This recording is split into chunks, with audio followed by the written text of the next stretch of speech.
Hello दोस्तों, आप सभी का स्वागत है एसआरजी ट्यूशन की एक नई वीडियो में। आज की वीडियो में हम principle of inheritance and variation के जो हमारे 3 मार्क्स के इंपॉर्टेंट क्वेश्चन हैं उन्हें डिस्कस करने वाले हैं। देखिए, ये जो वीडियो है इसमें कई सारे ऐसे क्वेश्चंस हैं जो सिमिलर टॉपिक कंसिस्ट करते हैं और उनका पैटर्न भी एक ही तरीका है करने का। तो उन सब क्वेश्चन का आंसर मैं एक साथ आपको बता दूंगा, ठीक है। बट जो मैंने सॉल्यूशन लिखे हैं वो अलग अलग है, सो उसे हम बाद में देखेंगे। सो अगर आप हमारे चैनल पर नए हैं तो प्लीज़ हमारे चैनल को सब्सक्राइब करना, और अगर आप चाहते हैं कि आपके दोस्त के भी अच्छे मार्क्स आए तो उसके साथ शेयर करना, और वीडियो यूजफुल लगे तो एक लाइक करना। सो स्टार्ट करते हैं आज की वीडियो को। सबसे पहले हम बात करते हैं क्वेश्चन नंबर 1 की। Haemophilia is a sex linked recessive disease of human, study pedigree chart and give answer. आपको बताया गया कि हीमोफीलिया एक सेक्स लिंक्ड रिसेसिव डिसऑर्डर है। आपको नीचे एक पेडिग्री चार्ट दे रखा है, उसे स्टडी करिए और क्वेश्चन का आंसर दीजिए। तो पहला क्वेश्चन है जीनोटाइप ऑफ इंडिविजुअल 4, 5 एंड 6। आपको इंडिविजुअल 4, 5 एंड 6 का जीनोटाइप बताना है। तो देखिए, मेल तो यहाँ पे क्या है, नॉर्मल है, क्योंकि सेक्स लिंक्ड रिसेसिव डिसऑर्डर क्या होता है, कभी भी मेल में वो कैरियर नहीं होगा, हमेशा अफेक्टेड होगा अगर वो एक्स क्रोमोसोम पे होता है। तो यहाँ मेल तो नॉर्मल दिखा रखा है, तो ये एक्स वाई हो गया। अब देखिए इनकी प्रोजेनी को देखो, तो फिफ्थ प्रोजेनी में क्या है, हीमोफीलिया है। फिफ्थ में हीमोफीलिया है, इसका मतलब है कि जो फीमेल है वो कैरियर है। तो ये क्या हो जाएगा, एक्स और एक्स एच, ठीक है। अब देखिए इसका जब आप क्रॉस करेंगे तो हम वहाँ पे देखते हैं कि एक हमारी आती है, एक हमारा आता है नॉर्मल बॉय, एक हमारा आता है अफेक्टेड बॉय, ठीक है। एक हमारी आती है नॉर्मल गर्ल, एक हमारी आती है, सॉरी नॉर्मल गर्ल, एक हमारी आती है कैरियर गर्ल। ये 4 हमारे फिनोटाइप हो सकते हैं, ठीक है। सो फिफ्थ क्या है, अफेक्टेड बॉय है, क्योंकि ये सिंबल बॉय का है, तो फिफ्थ का जीनोटाइप क्या हो जाएगा, एक्स एच वाई। फोर्थ, अब देखिए थर्ड यहाँ पे क्या है, दोबारा से नॉर्मल है, लेकिन इनकी एक प्रोजेनी में क्या है, हमारा हीमोफीलिया देखने को मिल रहा है। तो फोर्थ क्या हो जाएगी, हमारी कैरियर फीमेल हो जाएगी, यानी एक्स एक्स एच। सिक्स्थ हमारा क्या है, बॉय है, नॉट अफेक्टेड नहीं है, तो ये क्या हो जाएगा, एक्स वाई, ठीक है। तो इसका आप जीनोटाइप लिख दीजिएगा। नेक्स्ट क्वेश्चन है, इसी में बी पार्ट पूछा गया है। Individual individual 14 is a carrier of haemophilia, member 15 has recently married number 14, what is the probability that their first child will be hemophilic male। यहाँ पे पूछा गया है कि जो हमारी 14 नंबर फीमेल है वो क्या है, कैरियर है, और 15 किससे अभी अभी शादी हुई है, तो क्या चांसेस है कि इनका जो पहला मेल बच्चा होगा वो हीमोफीलिक होगा। तो देखिए यहाँ पे हीमोफीलिक बनने के चांस होते हैं, हीमोफीलिक मेल बनने के चांस होते हैं 50%। तो इसका आंसर हो जाएगा 50%। सो नेक्स्ट क्वेश्चन यहाँ पे पूछा गया है, वो भी हीमोफीलिया से ही है। Recently a girl baby suffer from haemophilia, how it is possible, explain with the help of cross. आपसे कहा गया है कि एक गर्ल बेबी को हीमोफीलिया देखा गया रिसेंटली, ये कैसे पॉसिबल है, एक्सप्लेन करो एक क्रॉस की मदद से। तो यहाँ पे बेसिकली आपको क्या करना है, हीमोफीलिया का क्रॉस करके दिखाना है। सो देखो, अगर फीमेल को हीमोफीलिया होता है तो वो तभी पॉसिबल है जब मेल अफेक्टेड हो और फीमेल कैरियर हो। तो ये मैंने कंडीशन ले ली। उसके बाद मेल का जीनोटाइप क्या हो जाएगा, एक्स एच वाई, फीमेल का क्या हो जाएगा, एक्स एक्स एच। मेल के जो गैमेट बनेंगे वो होगा एक्स एच वाई और एक्स एच और वाई क्रोमोजोम। फीमेल क्या बनाएगी, एक्स क्रोमोजोम और एक्स एच क्रोमोजोम। फिर ये हमने प्रिमिटिव स्क्वायर मेथड से क्या करा, इस क्रॉस करके दिखाया। तो यहाँ पे एक हमारी कैरियर बनी, एक अफेक्टेड गर्ल बनी, एक नॉर्मल बॉय बना, एक अफेक्टेड बॉय बना। बट ये जो अफेक्टेड गर्ल बनी है, ज़्यादातर देखा जाता है कि ये फर्टाइल स्टेज में ही मर जाती हैं, ठीक है, डाई इन फर्टाइल स्टेज, ये आप आंसर में लिख देना। सो यही क्रॉस आपको करके दिखाना है। सो इसमें पूछा गया है, why human female are rarely haemophilic, कि जो ह्यूमन फीमेल होती हैं वो रेयरली हीमोफिलिक क्यों होती हैं। Explain how do haemophilic patient suffer, और आपको बताना है कि हीमोफिलिक पेशेंट किस तरीके से सफ़र करते हैं। तो सबसे पहले हम देखते हैं कि फीमेल जो है वो रेयर क्यों देखी जाती हैं। इसके पीछे का रीज़न है कि अगर फीमेल को हीमोफीलिया होना चाहिए तो मैंने अभी जो कंडीशन बताई थी कि मेल अफेक्टेड होना चाहिए और फीमेल कैरियर होनी चाहिए। लेकिन जो अवेलेबिलिटी है मेल की लेटर स्टेजेस में, यानी मैरिड के बाद, वो बहुत कम देखी जाती है। तो इसलिए ये डिसीज़ भी क्या होती है, रेयरली देखी जाती है फीमेल में। उसके बाद हम बात करते हैं कि हीमोफिलिक पेशेंट किस तरीके से सफ़र करते हैं।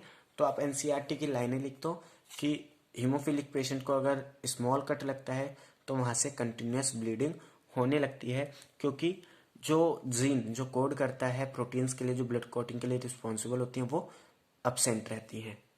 जैसे देखिए मैंने यहाँ लिखा है, in haemophilic individuals of small cut result in continuous bleeding due to absence of cascade of protein that help in blood clotting. ठीक है, उसके बाद हम बढ़ते हैं अपने नेक्स्ट क्वेश्चन पे, जो है who propose chromosomal theory of inheritance. Chromosomal theory of inheritance किसने दी थी?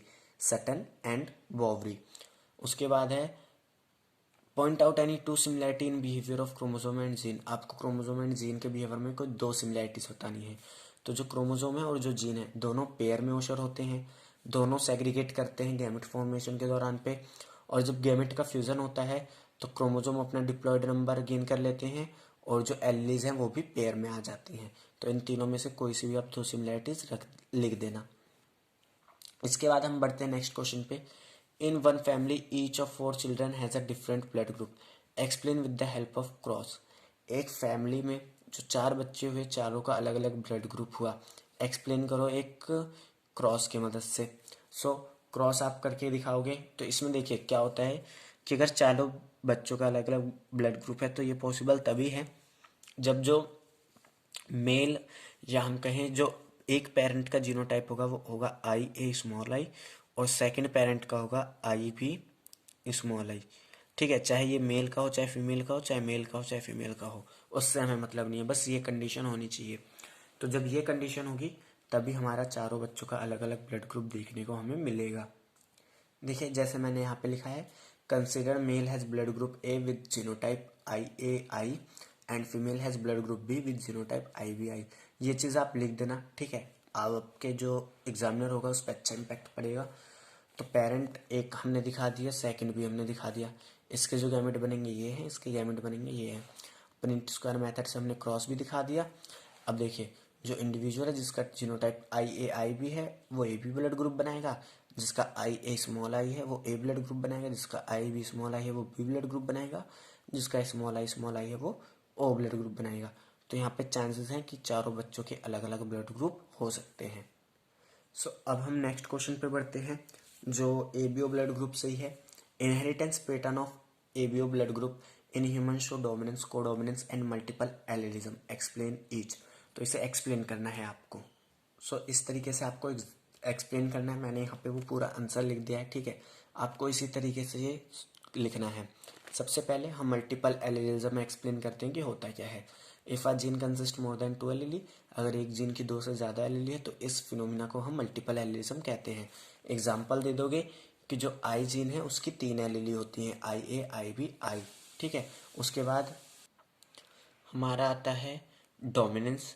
तो phenomena in which one of the 2 alleles dominate on second allele, हमारी वो फिनोमिना जिसमें अगर 2 अलग अलग पेयर हैं एलीली के, उनमें से एक पेयर, एक एलीली क्या करेगी, दूसरी एलीली को डोमिनेट करेगी, क्या कहलाता है, डोमिनेंस। एग्जाम्पल के लिए IA और IB एलीली जो है आई जीन की, यहाँ पे मैंने जीन नहीं लिखा, आप लिख देना, वो डोमिनेट करती है स्मॉल i पे। ठीक है, उसके बाद हमारा आता है कोडोमिनेंस, एक ऐसा फिनोमिना जिसमें क्या कहती हैं, दोनों एलीली एक दूसरे को डोमिनेट करती हैं। एग्जाम्पल दे देना कि जो IA है और जो IB है, आई जीन की एलीली, वो एक दूसरे को डोमिनेट करती हैं जब इकट्ठे प्रेजेंट रहती हैं। ठीक है, अब हम बढ़ते हैं नेक्स्ट क्वेश्चन पे। सो नेक्स्ट क्वेश्चन हमारा पूछा गया है, sickle cell anaemia in human is a result of point mutation, explain.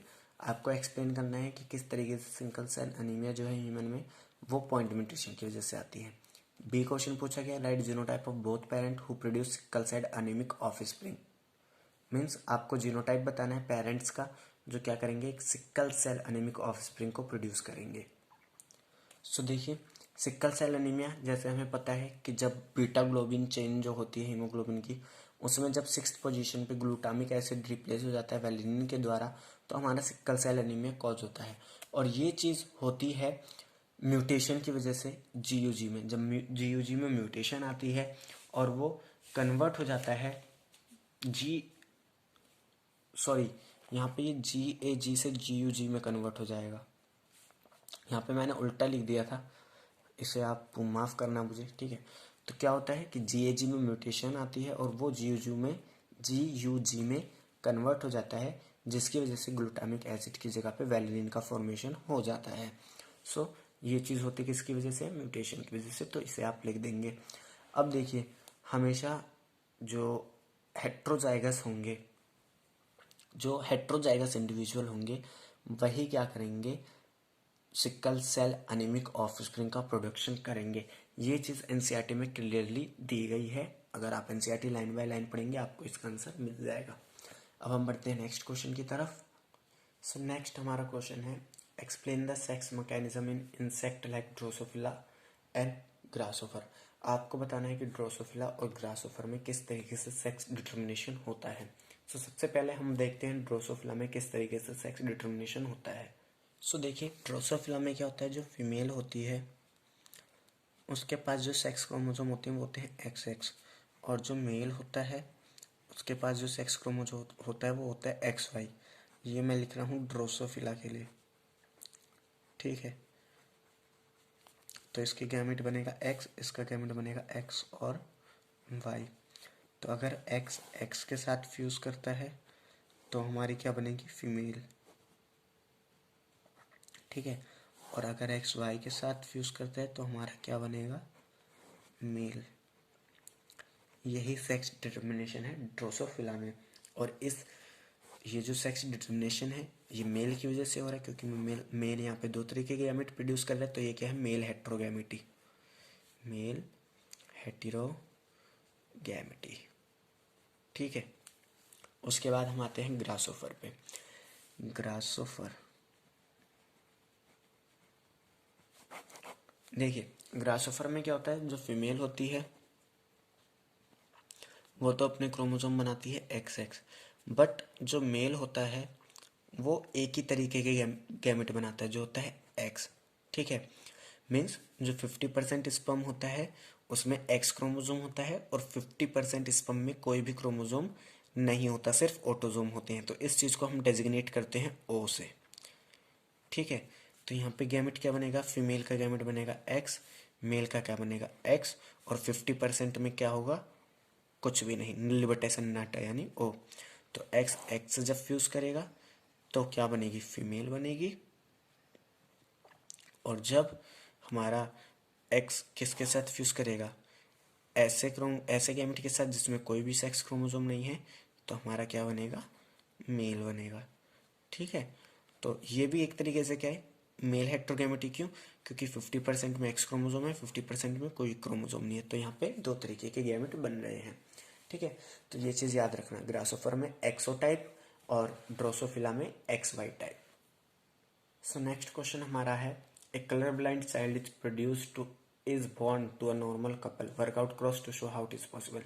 एक कलर ब्लाइंड बच्चा जो है वो पैदा होता है एक नॉर्मल कपल से, क्रॉस करके दिखाइए कि ये कैसे पॉसिबल। तो यहाँ पे आपको क्रॉस करना है। तो देखिए कलर ब्लाइंडनेस भी क्या है, सेक्स लिंक्ड डिजीज है। तो यहाँ पे देखिए रिसेसिव डिजीज है कलर ब्लाइंडनेस भी। तो हमेशा इंडिविजुअल यहाँ पे मेल क्या होगा, हमेशा या तो अफेक्टेड होगा या फिर अनअफेक्टेड होगा, कैरियर कभी नहीं होगा सेक्स लिंक डिजीज में। तो ये क्या है, यहाँ पे नॉर्मल बोला गया है तो ये हमने नॉर्मल ले लिया यानी अनअफेक्टेड। बट हमें बच्चे में क्या देखने को मिल रही है, डिजीज देखने को मिल रही है। तो यहाँ पे जो कैरियर होगी वो होगी फीमेल। तो ये क्या हो जाएगा, X और XC। देखिए जहाँ पे मैंने ये करके दिखाया क्रॉस कि नॉर्मल मैन है, गैमेट क्या बनेंगे X और Y। फीमेल या वुमन क्या होगी, हमेशा कैरियर होगी, क्योंकि एक हमारी प्रोजेनी क्या बन रही है, अफेक्टेड बन रही है। तो ये पे यहाँ पे गैमेट का फॉर्मेशन क्या होगा, X और XC। अब जब क्रॉस करके दिखाएंगे आप F1 जनरेशन, तो एक नॉर्मल गर्ल बनी, एक कैरियर गर्ल बनी, एक नॉर्मल बॉय बना और एक कलर ब्लाइंड बॉय बना, ठीक है। तो यहाँ से आप देखते हैं कि एक नॉर्मल कपल जो देखने में नॉर्मल है बट उनकी जीनोटाइप में क्या है, कलर ब्लाइंडनेस का जील है, बट फिनोटाइपिक देखने में क्या नॉर्मल है, उनका एक कलर ब्लाइंड बेबी हो सकता है। अब हम बढ़ते हैं नेक्स्ट क्वेश्चन पे। नेक्स्ट क्वेश्चन पूछा गया है both haemophilia and thalassaemia are blood related disorder in human, write their cause and difference, name the category of genetic disorder the come under. आपको क्या करना है, हीमोफीलिया और थैलेसीमिया में डिफरेंस बताना है और बताना है ये किस वजह से कॉज होते हैं और कैटेगरी बतानी है जिसमें ये दोनों आते हैं। तो देखिए सबसे पहले हम कॉज बताते हैं। हीमोफीलिया किस वजह से होता है? प्रोटीन की अपसेंट की वजह से। मीन्स वो जीन डिलीट हो जाता है जो क्या करता है, प्रोटीन के लिए कोड करता है, जो ब्लड क्लॉटिंग में हेल्प करता है, जिसकी वजह से हीमोफीलिया देखने को मिलती है। थैलेसीमिया में क्या होता है, उस जीन में म्यूटेशन आ जाती है या तो फिर वो डिलीट हो जाता है जो हीमोग्लोबिन चेन का फॉर्मेशन करता है। ठीक है, अब इनके बीच में डिफरेंस भी यही है कि इसमें क्या होता है, ब्लड क्लॉटिंग अपसेंट होती है, इसमें क्या होता है, डिफेक्टिव फॉर्मेशन होता है आरबीसी का। जेनेटिक डिसऑर्डर जिसके अंडर ये आते हैं, दोनों ही क्या आते हैं, मेंडेलियन डिसऑर्डर हैं। ठीक है, तो ये आंसर आप लिख देंगे। अब हम बढ़ते हैं नेक्स्ट क्वेश्चन पे। 2 independent monohybrid cross were carried out involving a tall pea plant and dwarf pea plant.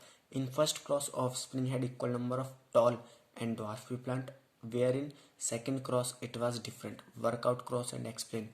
Means हमने दो अलग अलग मोनोहाइब्रिड क्रॉस करे, एक में हमने क्या देखा, दोनों ही क्रॉस में हमने क्या लिया, एक टॉल प्लांट लिया, एक ड्वार्फ प्लांट लिया। बट पहले क्रॉस में हमने देखा कि इक्वल नंबर में ड्वार्फ पी प्लांट और टॉल पी प्लांट प्रोड्यूस हो रहे हैं। बट दूसरे क्रॉस में हमने देखा कि ये चीज़ अलग है। तो आपको एक क्रॉस करके बताना है कि ये कैसे मुमकिन है। सो ये जो क्वेश्चन है ये है टेस्ट क्रॉस का। सो इसे हम देख लेते हैं एक बार। सो देखिए मैंने क्या करा, क्रॉस वन ले लिया, एक हमने क्या करा, देखिए ये भी टॉल पी प्लांट है और ये क्या है, ड्वार्फ पी प्लांट है। तो जब हमने इन दोनों का क्रॉस करा तो हमारे दो टॉल पी प्लांट बने, दो ड्वार्फ पी प्लांट बने, यानी यहाँ पे जो फिनोटाइपिक रेशियो है वो भी 1:1 है, जो जीनोटाइपिक रेशियो है वो भी 1:1 है। और यहाँ पे हमारी कंडीशन सेटिस्फाई कर रही है कि इक्वल नंबर में टॉल और ड्वार्फ प्लांट बने। ठीक है, तो ये हमारा पहला पार्ट हो गया। सेकंड में बताया कि ये चीज़ डिफरेंस थी, तो देखिए यहाँ पे भी टॉल प्लांट है, यहाँ पे ड्वार्फ प्लांट है, कंडीशन सेटिस्फाई कर गई। इन दोनों का क्रॉस करा तो सारे टॉल प्लांट बने, तो ये कंडीशन भी सेटिस्फाई कर गई। सो ये था हमारा क्वेश्चन टॉल टेस्ट क्रॉस को लेके। तो इस तरीके से टेस्ट क्रॉस में क्वेश्चन पूछ सकता है, इसे आप याद रखिएगा। सो आज की वीडियो में इतना ही। अगर आपको वीडियो हेल्पफुल लगी हो तो प्लीज़ इस वीडियो को एक लाइक देना। अगर आप चाहते हो कि आपके दोस्त के भी अच्छे मार्क्स आएँ तो उसके साथ शेयर करना, और अगर आप हमारे चैनल पर नए हैं तो हमारे चैनल को सब्सक्राइब करना। सो मिलते हैं नेक्स्ट वीडियो में ऐसे ही कंटेंट के साथ। तब तक के लिए थैंक्स फॉर वॉचिंग।